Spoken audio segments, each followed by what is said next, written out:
Welcome to Premier League Daily, where today it's all about the run-in and those teams in the race for a European spot. The race remains delicately poised. A race of stumbles and trips, with nobody able to make a decisive break from the peloton and put significant distance between themselves and the rest. It looks like Chelsea are secure in third, and while Arsenal are looking good for fourth, it's not a foregone conclusion, with Tottenham and Manchester United 3 and 4 points behind respectively, though both of those have played a game more. West Ham and Wolves look to be the teams with their eyes on a Europa League place, though the Hammers are still in that competition this season, and if they were to win that, they would automatically head into next season's Champions League. We'll be looking back at some key games for all those teams throughout today's show, as we focus on the young Gunners who are bringing Arsenal into great form at the perfect time. Speaking of form, Harry Kane has been scoring for fun of late as Spurs look to snatch fourth from their North London rivals. Plus, we'll talk Ralph Rangnick and ask if there's any chance of Manchester United qualifying for Europe's elite competition.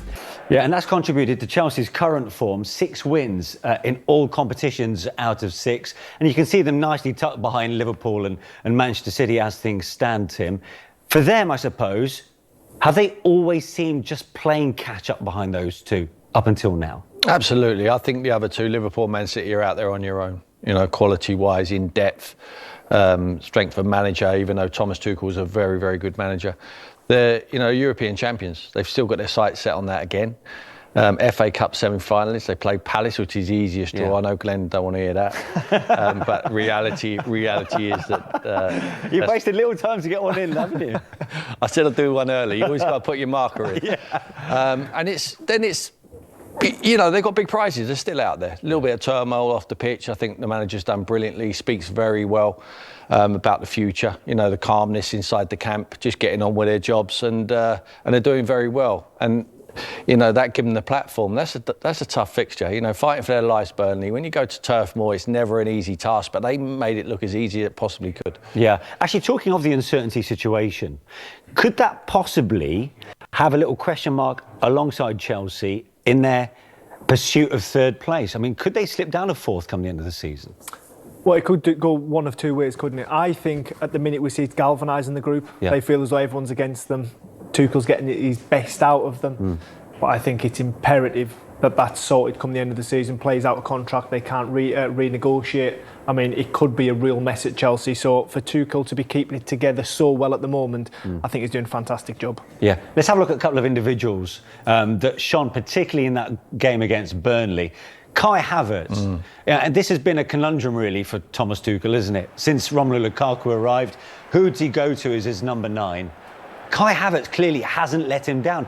He does score some vital goals for Chelsea right now. Absolutely, on top form at the moment, and welcome to the Premier League, because we waited a long time. We're still waiting for Timo Werner. I'm not sure where he's gone. But Kai Havertz is a quality finisher. He's very clean in his play, great touch, good ability. This is the best of them all for me. What a touch and finish that is, Glenn. I mean, it's just amazing. That's world class. The composure of the guy, to put yourself in a position. I still believe he's not a 9. I don't think he's a number 9. I think he's a 10. I think he could play up there with Romelu Lukaku. At the moment, if you're not going to put the ball in the box, waste of time having Lukaku up there. Reece James is back fit now. Chilwell won't be far behind. I think when they come, he might give him a push, Lukaku, to the end. But I think they can play together. I really believe that. I think he's cute enough. He's like a Harry Kane. He can play as a 9, play as a 10. Not going to run away from anyone, but he's not slow. But he's clean in his play, and his hold-up play is getting better and better, and he's getting used to the Premier League. It's difficult. It's the toughest league in the world. When someone comes across, especially in difficult times like a pandemic, for them to be able to settle takes a lot of time, but he looks like he's settled really well now. Yeah, Glenn, obviously from your perspective as a 9, when you look at Kai Havertz, the fact that he's being shoehorned into this position, is he doing as well as he possibly can be? I think he's still developing and growing into the role. He seems to be becoming more comfortable there. For me, he is very unorthodox, but very effective. He reminds me of Thomas Muller from Bayern Munich almost. He's that sort of split between a 9 and a 10, isn't he? Yeah. But like Tim says, if they can get Lukaku fit and firing and get him in the box and Havertz behind him, they could have a real push towards the end of the season. Well, look, talking of Romelu Lukaku, in the previous game before Burnley, they took on Crystal Palace, and it won't have been lost on you, particularly against Palace. He had the fewest touches of any outfield player since Opta Stats had begun. This almost marked a new low for him, did it not, Glenn?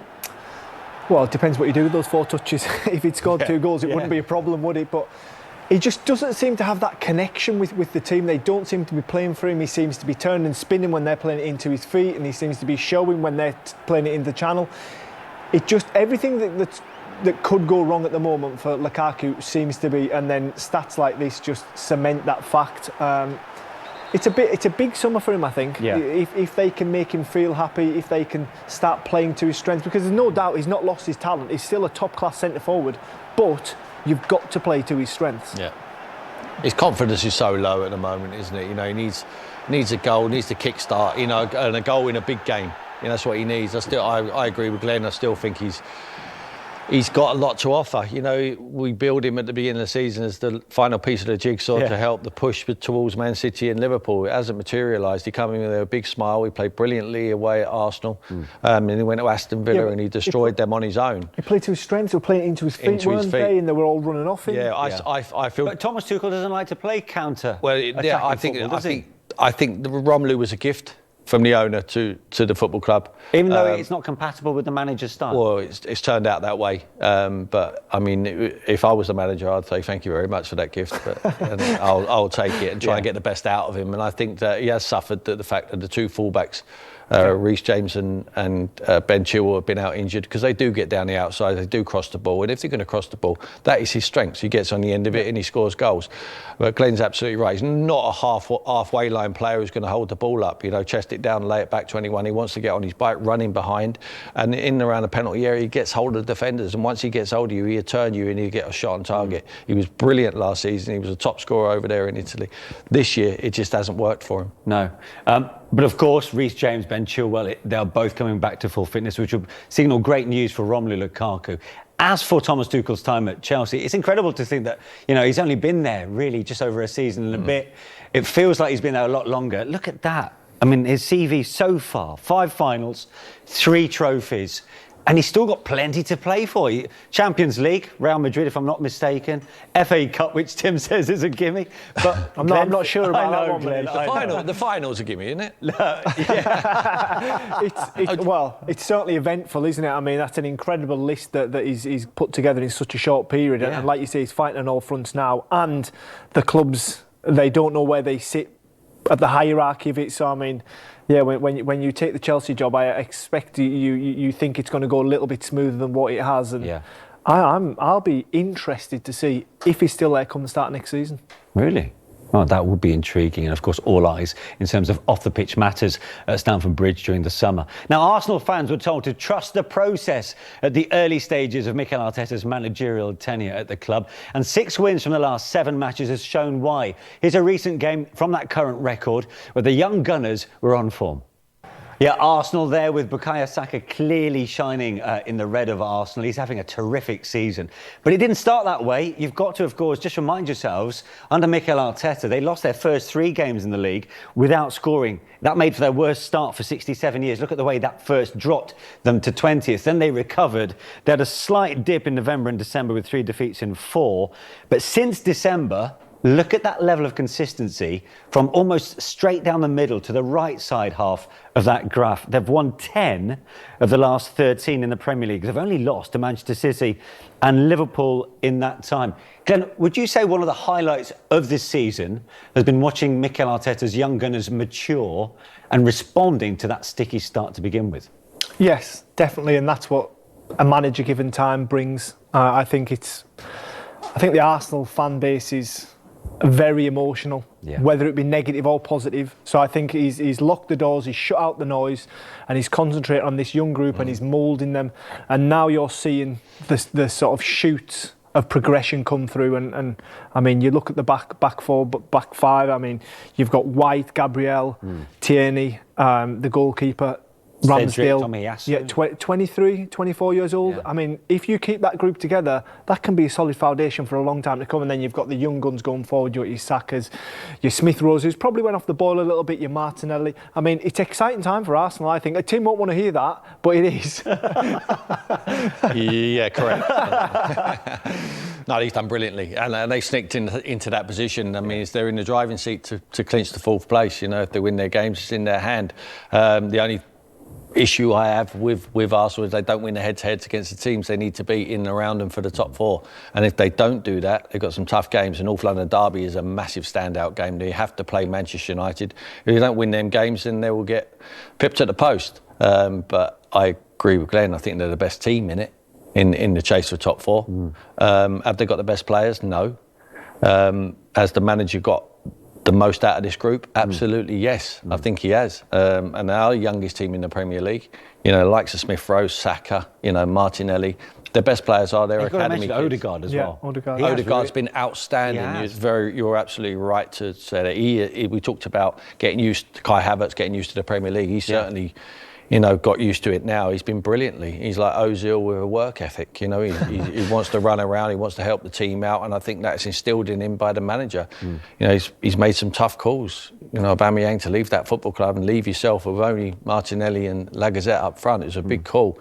It's not a call I would have made. I would have put my arm around him, told him something I didn't necessarily believe in myself, just to get the best out of him. But Mikel's made that stance, and it's paying dividends. There's real belief around the Emirates Stadium. I mean, I was there for Arsenal against Leicester, and it was comfortable as far as Arsenal were concerned. And the belief amongst the 55,000+ supporters there, you could see growing over the 90 minutes. Having a look at the fixtures remaining for Arsenal. So they've got actually 6 of the last 10 are away from home. Now that's interesting considering, their maturity and can they do it away from home when the pressure's on them, the expectations on them. But what about the games against those in the top half? Arsenal have got to play Chelsea, United, West Ham and Spurs. If they're going to have to seal fourth, they are going to have to do it the hard way. And that's the games they don't win, unfortunately for Arsenal. They need to change that. They beat everyone else and they come up short. I know they beat Tottenham this year, and they can do it. They're going to need to do the double because Tottenham are on the heels. Chelsea's a difficult fixture, and Man United, they need to get something out of one or perhaps 2 of those games. Otherwise, it's going to go right to the wire. Yeah. And that's probably what comes when you've got a youthful bunch, isn't it? It's negotiating these big, tough fixtures where you're probably a bit nervous going into them. But I think that the positive for them is they're away from home. The team's got to come out. It's going to leave space in behind for the young. Do you think that suits them? I think that probably suits this young group better. Yeah, they've got a solid foundation and they'll bounce with the speed of Martinelli and Saka, and they will create opportunities. And it's about keeping that back door closed. Is there a question mark for you over them sealing the top 4 place?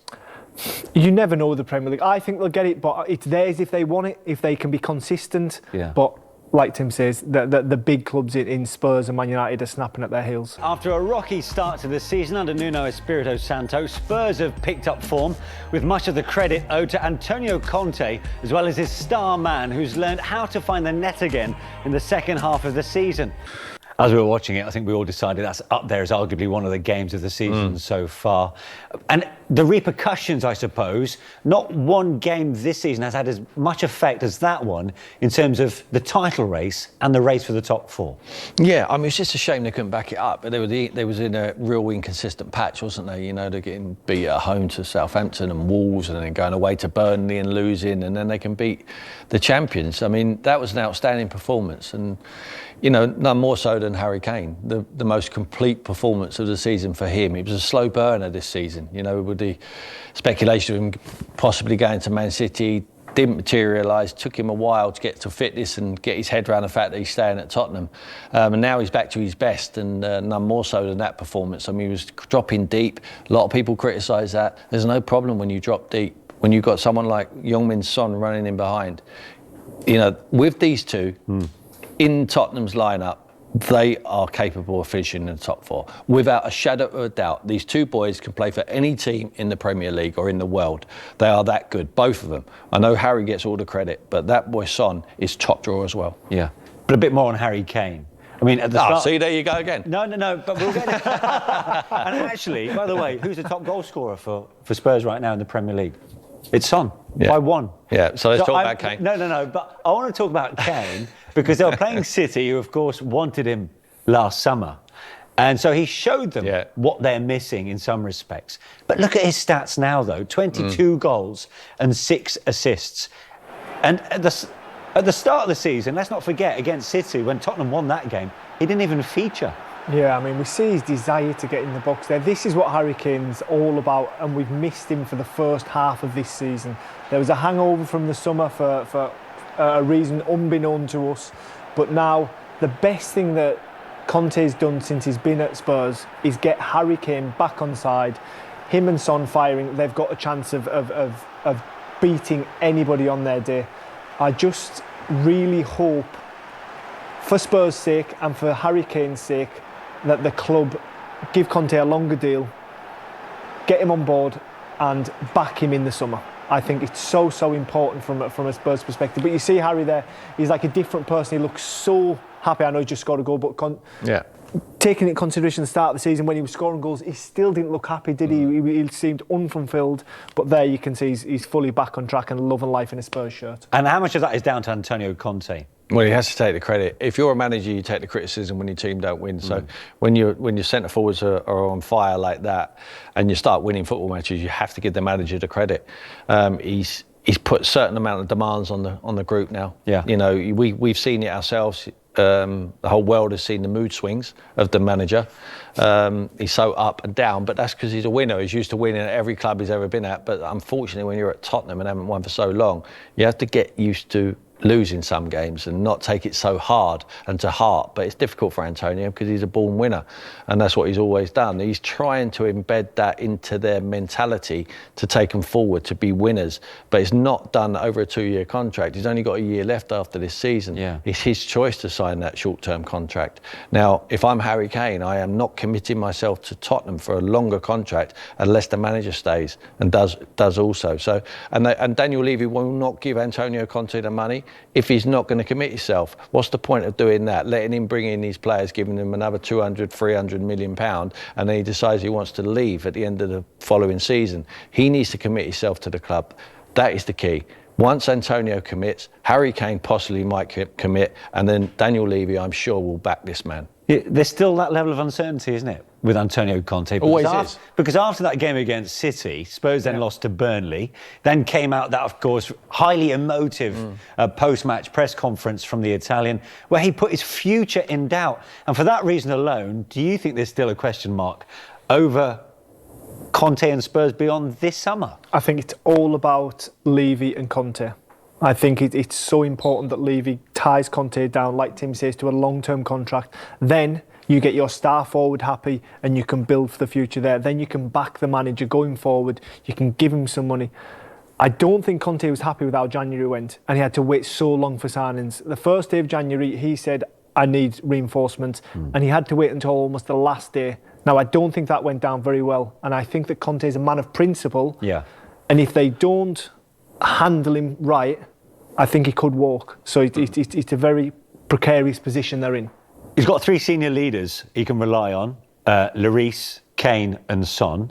He's also got 2 January signings who are starting to have a real influence to proceedings. Let's start with Dejan Kolozewski. Kolozewski, for me, has been the pick of them. I think he's really influenced it. He's given great balance on the right-hand side there. He wants to run in behind, he wants to go and support, but he also knows when to keep the possession of the football. He's a good tempo man. I mean, this pass is outstanding, just dinks it. I mean, Glenn, to tell you, that's the easiest ball to head, you know, and that boy knows as soon as he leaves his foot. But he also chips in with goals as well. I think he's done brilliantly. You know, we're talking about settling into the Premier League.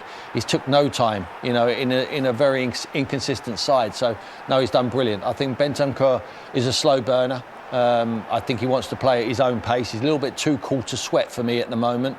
But I think it will come. I think it will come. I think he's a good player. Well, look, Kolozewski, who we saw there, he's on loan, let's not forget, on an 18-month stay in North London. For Rodrigo Bentancur, it's a permanent deal. And it's interesting you say he's a slow burner. I've really enjoyed what I've seen of him. What about you, Glenn? I think both sides have been massive positives. And I think Conte bringing those 2 in, I think that'll give Levy a confidence to back him in the summer. I think Bentancur, I think he's been good. I think he's steadied that ship that... Well, we've mentioned how inconsistent they've been for periods. I feel as though he's grown into the team. Yes, Kolozewski's got the headlines, he's the star of the show. He complements that Kane and Son partnership so well, and it's such a difficult task to do that, isn't it? But Bentancur, I think he's settled in quite nicely. I think the structure's changed there. Paratici's come in as sporting director. Looks like their first 2 signings he's made, looks like they're going to be a success. Now, the recruitment down the last 5-6 years has been not good. Not good enough. They spent an awful lot of money. Now, people, the perception is they don't spend money. They have over £500 million they've spent. On what? And have they improved? Absolutely not. So it's not about how much you spend. It's not about who you bring in. It's about what quality you're going to bring to give the manager what he needs in the structure of how he plays. So that's why I'm so strong on that. Daniel Levy will not say that I'll open up the checkbook, I'll give you what you want if you're going to be here for one season. Yeah. What is the point of that? They're not going to win. Harry Kane wants to leave. He wanted to leave the football club because he wanted to win things. Now, I think, because he rehearsed in that game very, very well, Man City will still be there for him unless they go to Haaland. If they don't go to Haaland, they will still come back for Harry Kane. Then he's got a decision to make. Is Conte going to commit himself to a long-term future at the club? And does Harry feel that he's got a better chance to win with Tottenham in the 3 or 4 years, where he will undoubtedly sign, or leave to go to Man City? At the moment, even though they've improved, you still have to say Man City is a move. Would the price for Kane have come down much from last summer, do you Yes, think? because 1 year left after next year, so he's 29 years of age. Well, I think they were quoted 150 last summer, and I think he'll probably be around 70. Yeah, well, whatever it is a bargain now, isn't it? When you're saying, if he's going to make a difference to them, look, Man City could still win the league without centre forward. We've seen him do it last year, and they could possibly do it this year. Can they win the Champions League without a centre forward? That is the big question mark. That is the big trophy they want. I think they need a Harry Kane to be able to do that. They've dropped points in recent weeks in the Premier League. Yeah. Because they haven't had that 9. In my opinion, I know it's an easy get out, say, well, if they had a number 9, but sometimes it's as simple as that. If they're misfiring, you've got a centre forward, he doesn't have to play well to score. Harry doesn't need to play well to score football. And there's no doubt Cristiano Ronaldo made all the headlines after that hat-trick for Manchester United. 12 Premier League goals in 24 league appearances. But still, there are people out there who question whether his arrival has been good for the club or not. Glenn, where do you stand on that? Listen, he's box office, isn't he? He's Cristiano Ronaldo. I love having him back in the Premier League. I think there's a definite over-reliance at Manchester United on him. I think it was a short-term romantic fix from the Glazers. I feel as though they knew that they could bring him in. He guarantees goals to a certain extent, and he gets all the fans back on board. So I think it was very, very clever move by the Glazers. For me, I think it's paper over in the cracks. I think that I'm not sure he'll be there next year. But where would they be without his goals? Where would they? That is the worrying point for Manchester United. That's a whole different can of worms. Manchester United are a club in turmoil at the moment. They've got no structure. There's no sort of fluidity through the ranks. It's all over the place. They need to hit the reset button. And while they were winning everything, your Chelseas, your Liverpools, your Man Cities thought, how can we catch them? And they've put in place a structure and a foundation, and eventually they've caught Manchester United. And I think Manchester United have been a little bit arrogant over the years, thinking that they sign the best players and they win things. That is no longer the case. You need more than that. I think you need a structure, like I say, a philosophy running through the football club. Tim? They need a manager, first and foremost. I mean, they've gone through so many managers recently, and they haven't got it right, and they haven't stuck with one. And I know it's difficult to stick with managers when you keep being inconsistent with your performances and your results. This man, obviously, Ralph Rangnick's not going to take the job. You know, it's impossible, even if they finish in the top 4. I don't think he's the right man anyway. I cannot believe that Manchester United, the giant institution, what we're talking about, as an interim manager, just go and get the best manager who's out there and tell him, knock on the door and say Man United want it. But what if they couldn't? They would come and get it. Was Manchester United. I don't think there wouldn't be many. Probably Pep Guardiola. He wouldn't suffer that. You know, he wouldn't come. Jurgen Klopp. But other than that, anyone outside of the Premier League, if Man United knock on your door and say, you need to come to Man United, we're going to build the team, we're going to put a philosophy in place for a 4-year contract for you, come now, they will come. They will come, they will walk there. You know, this is a huge football club. But they need to have the structure, like Glenn said, in place. It's not just about the manager and then the players. You have to have a playing philosophy, and we don't see that anymore at Manchester United. I still believe, I know it'll be a shock, but I will maintain it, and I've said all season, they will finish in the top 4. I think they will. I think that they have got the good players. I think they're not being shone in the correct light, the players. They're better than what they look. But I think they've got match winners like Ronaldo, who turns up, always turns up when he's needed. And I think they will do that in head-to-head games. I think they will beat Tottenham in the head-to-head. I think they'll beat Man United in the head-to-head. It's going to be difficult for anyone to to get above them. I really believe that. I know Arsenal are in a driving seat, but they will beat Arsenal. Sorry, I said Tottenham. They will beat Arsenal. You know, they will win their head-to-heads, and I think they'll push to the top 4. But not necessarily, obviously not because they got the best structure, obviously not because they got the best manager, but because they got the best players. I think they have. But you can see any chance of silverware has gone this season as far as United are concerned. And everyone else, though, that's the only problem. Yeah. Tottenham can't win anything, nor can Arsenal. No. You know, everyone else pushing for the top 4. So they got no interruptions there. It's all about just getting for the top 4. And when you get to the top 4, it's easier to bring world-class players to your club because people want to play in the Champions League. So that's the same for Arsenal and Tottenham and Manchester United massively. But you're clearly laying the blame at Ralph Rangnick's door right now. You're saying this. No, not Ralph Rangnick. Well, did you not just before say that? Jose Mourinho. I could go back. Ole Gunnar Solskjaer. The structure, the recruitment's been very, very poor. But I still think have they've got they kicked on under their current boss? No improvement whatsoever. Did you see those stats? Yeah. They haven't kicked on at all. I mean, they're just in turmoil at the moment. Yeah, but what I meant is, have they made any progress on the pitch, even though they haven't got any closer to silverware? I don't. Because the whole point in bringing Ralph Rangnick in is because, of course, this is a guy who's been lauded by some of the biggest names in football management. Yeah, from behind the scenes. Yeah. I think it's very difficult for a group of players to buy into a playing style of someone that they know is not going to be at the helm in 6 months' time. Yes, he might take a seat behind the scenes and he's going to work with the new manager, they say, but that's what they need. They need to approach the game in the same mentality right throughout the football club. At the minute, they're just bring a manager in, signing players, doesn't work, sign new players, new manager, and it's just a mess at the moment. So you're clearly not as confident as Tim that they'll make the top 4?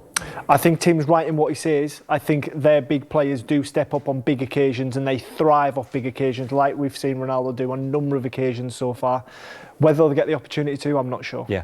Let's have a look at the fixtures against top half teams. We saw it already earlier for Arsenal. So they've got Leicester at home, Liverpool away, Arsenal away, Chelsea at home.